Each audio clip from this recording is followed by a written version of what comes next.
Big boss Marathi season 6 हे 70 दिवसाचा चालणार आहे का 100 दिवसाचा चालणार आहे? मित्रांनो, शो मुळे बिग बॉस शो मुळे रितेश भाऊची आई का रागवली? तर नमस्कार मित्रांनो, परत एकदा आलो पण नवीन व्हिडिओ घेऊन आणि नवीन टॉपिक घेऊन. मित्रांनो, बिग बॉस मराठी सीझन 6 बद्दल खूप मोठ्या बातम्या येत आहेत आणि त्याचबरोबर मित्रांनो, शो मुळे जे प्रॉब्लेम होत आहेत ते पण आज समोर आलेले आहेत. मित्रांनो, रितेश भाऊला 5च्या सीझन मध्ये शो बंद करावा लागला. त्या कारणामुळे रितेश भाऊच्या घरामध्ये पण सगळे नाराज होते आणि रितेश भाऊची आई पण रागवली होती. शो मुळे मित्रांनो सगळ्या महाराष्ट्राचं मन दुखवलं होतं, कारण की बिग बॉस मराठी जे असतो तो शो एक रियालिटी शो आहे आणि त्या शोला बघण्यासाठी खूप काही लोक फक्त आणि फक्त शो बघण्यासाठी कामधंदे सोडून सगळं सोडून त्या शोची वाट बघत राहतात आणि तोच शो हिंदी शो मुळे आपला मराठी शो बंद केला होता.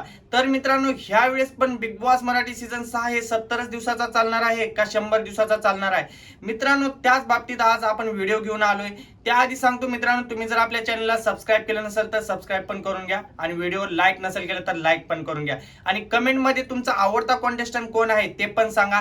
म्हणजे कमेंट केल्यावर आपल्याला पण समजेल की कुणाचा जास्त क्रेज आहे बिग बॉस सीझन 6 मध्ये. मित्रांनो, सगळ्यात महत्वाची गोष्ट म्हणजे ही की शो मुळे रितेश भाऊला आईने रागवली होती. ते रितेश भाऊच्या तोंडाने रितेश भाऊने सांगितलं होतं. प्रेस कॉन्फरन्स झाली मित्रांनो काल आणि त्या प्रेस कॉन्फरन्सला बघून रितेश भाऊ सरळ बोलतात, आता कुणाचंही नाही ऐकणार, आता सगळेजण माझं ऐकणार आणि कुठल्या दरवाजाच्या मागे कुणाला काय सरप्राईज द्यायचा आहे आणि कुठल्या दरवाजाच्या मागे कुणाचं वाईट काय आहे हे सगळं आता फक्त आणि फक्त मी करणार असं सांगितलेलं आहे. म्हणूनच समजतं मित्रांनो की रितेश भाऊ ह्या वेळेस शो सोडून कुठेही जाणार नाहीत. शो पूर्णपणे 100 दिवसाचा चालणार आहे, 70 दिवसाचा शो चालणार नाहीये, कारण की रितेश भाऊनं ठाम केलेला आहे मित्रांनो, ह्या वेळेसचा शो अर्ध्या मधात कधीच बंद होणार नाही. हो, सगळेजण बोलतायत आयपीएल येणार मार्च मध्ये, आयपीएल येणार मार्च मध्ये. मित्रांनो, आयपीएल जरी आलं तरी शो बंद राहणार नाही. त्याचं एक कारण आहे मित्रांनो, कारण की रितेश भाऊनं सांगितलं की ह्या शो मुळे खूप काही पाठी मागे त्यांना गमावलेले आहेत आणि खूप काही त्यांना प्रॉब्लेमला फेस करावं लागले आहे. आणि सगळ्यात महत्वाची गोष्ट म्हणजे एवढे ट्रोल झाले होते की ते ट्रोल बघून रितेश भाऊने स्वतः आता मनावर घेतलेला आहे की शो आता अर्ध्या मधात बंद करायचा नाही. आता शो 100% 100 दिवस चालणार.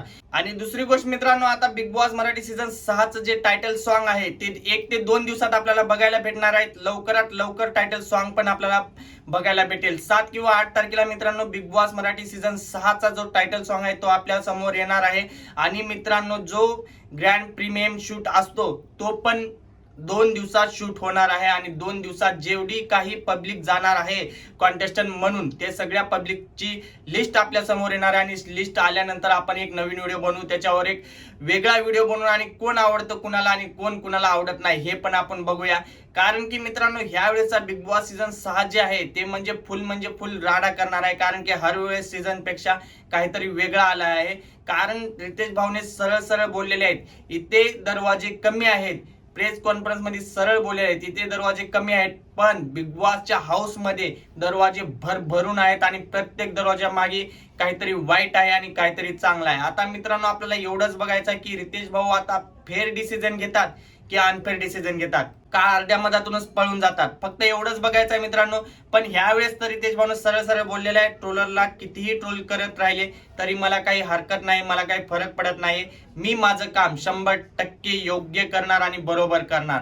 तर मित्रांनो, तुम्हाला कशी वाटली प्रेस कॉन्फरन्स कालची तेही मला कमेंट करून नक्की सांगा. तर चला मग, बाय बाय.